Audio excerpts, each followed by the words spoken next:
Hello friends, welcome back to my channel. இன்றைக்கி நம்ம வீடியோவில் முட்டைக்கோஸ் கடலைப்பருப்பு கூட்டு எப்படி பண்ணுறதுன்னு பார்க்க போகிறோம். வாங்க ஃப்ரெண்ட்ஸ், வீடியோக்குள்ளே போகலாம். இந்த முட்டைக்கோஸ் கூட்டு பண்ணுறதுக்கு அடுப்பில் ஒரு குக்கர் வச்சுக்கோங்க. குக்கர் நல்லா சூடானதுக்கப்புறம் இதில் ஒரு 2 ஸ்பூன் அளவுக்கு எண்ணெய் சேர்த்துக்கிறேன். எண்ணெய் நல்லா சூடானதுக்கப்புறம் ஒரு பெரிய சைஸ் வெங்காயம் இந்த மாதிரி பொடியாக கட் பண்ணி வச்சுருக்கிறேன், அதையும் சேர்த்துக்கலாம். வெங்காயம் நல்லா பொன்னிறமாக வதங்கணும்னு அவசியம் இல்லை. நம்ம குக்கரில் விசில் விட்டு எடுக்க போகிறதுனால வெங்காயம் எண்ணெயில் ஓரளவுக்கு ஃப்ரை ஆனாலே போதும். இந்த முட்டைக்கோஸ் கூட்டு ரசத்துக்கு செம காம்பினேஷன், சூடான சாதத்துக்கும் ரொம்ப சூப்பராக இருக்கும். வெங்காயம் இந்த மாதிரி ஓரளவு வதங்கினாலே போதும். இப்போ இது கூட ஒரு 2 பெரிய சைஸ் தக்காளி இந்த மாதிரி ரஃப்பாக கட் பண்ணி வச்சுருக்கிறேன், அதை இப்போ இது கூட சேர்த்துக்கலாம். வழக்கம் போல் வெங்காயம் ஓரளவுக்கு வதங்கணும் இல்லையா, அதுக்காக இதில் ஒரு ஸ்பூன் அளவுக்கு மட்டும் உப்பு சேர்த்துக்கலாம். இது கூடவே ஒரு 1/4 ஸ்பூன் அளவுக்கு மஞ்சள் தூள் சேர்த்துக்கோங்க.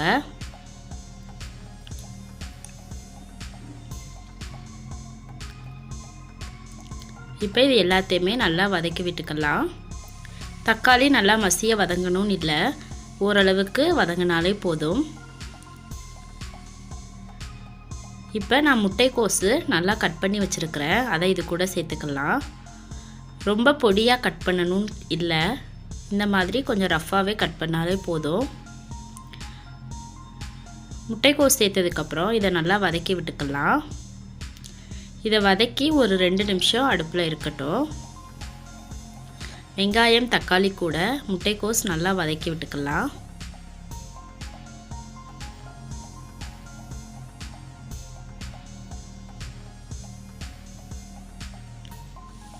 பாருங்கள், இந்த அளவுக்கு நல்லா வதக்கியாச்சு.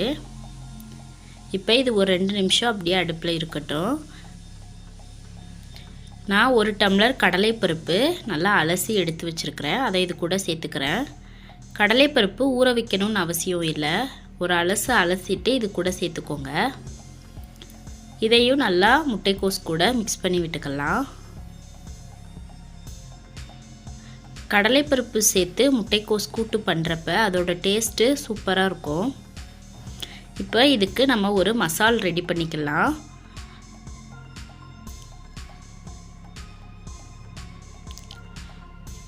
இதுக்கு தேவையான அளவு மசால் ரெடி பண்ண போகிறோம்.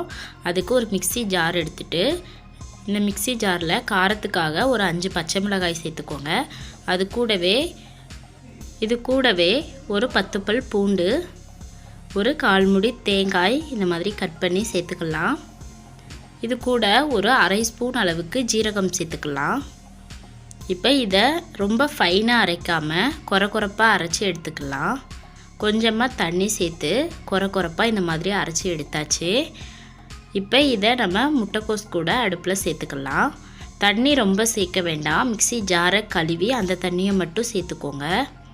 தேவைப்பட்டால் எக்ஸ்ட்ரா ஒரு 1/2 டம்ளர் தண்ணி சேர்த்துக்கோங்க, ஆனால் தண்ணி ரொம்ப சேர்த்துற வேண்டாம். இந்த தண்ணியிலையே கடலைப்பருப்பு நல்லா வெந்துடும்.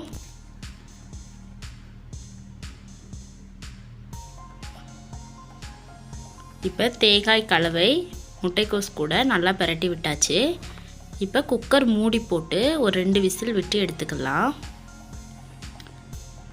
உங்கள் குக்கருக்கு தகுந்த மாதிரி நீங்கள் விசில் விட்டு எடுத்துக்கோங்க. பாருங்கள், 2 விசில்லையே முட்டைக்கோஸ் கடலைப்பருப்பு எல்லாமே நல்லா சூப்பராக வெந்துருச்சு. நம்மளோட சுவையான முட்டைக்கோஸ் கூட்டு சூப்பராக ரெடி ஆயிடுச்சு. இப்போ இதுக்கு ஒரு தாளிப்பு கொடுத்துடலாம். தாளிக்கிறதுக்காக அடுப்பில் ஒரு பேன் வச்சுட்டு அதில் ஒரு 2 ஸ்பூன் அளவுக்கு எண்ணெய் சேர்த்துக்கிறேன். எண்ணெய் சூடானதுக்கப்புறம் இதில் 1/2 ஸ்பூன் ஜீரகம் சேர்த்துக்கிறேன். இந்த கூட்டுக்கு ஜீரகம் சேர்த்து தாளித்து பாருங்கள், அதோட மனம் சூப்பராக இருக்கும். இது கூடவே 2 வரமிளகாய், ஒரு கொத்து கருவேப்பிலை சேர்த்துக்கிறேன். ஒரு 1/2 ஸ்பூன் அளவுக்கு பெருங்காயம் சேர்த்துக்கலாம். இதை நம்ம முட்டைக்கோஸ் கூட்டு கூட இப்போ சேர்த்துக்கிறேன். பாருங்கள், சுவையான கடலைப்பருப்பு கூட்டு சூப்பராக ரெடி ஆயிடுச்சு. கண்டிப்பாக நீங்களும் இதை உங்கள் வீட்டில் ட்ரை பண்ணி பாருங்கள் ஃப்ரெண்ட்ஸ்.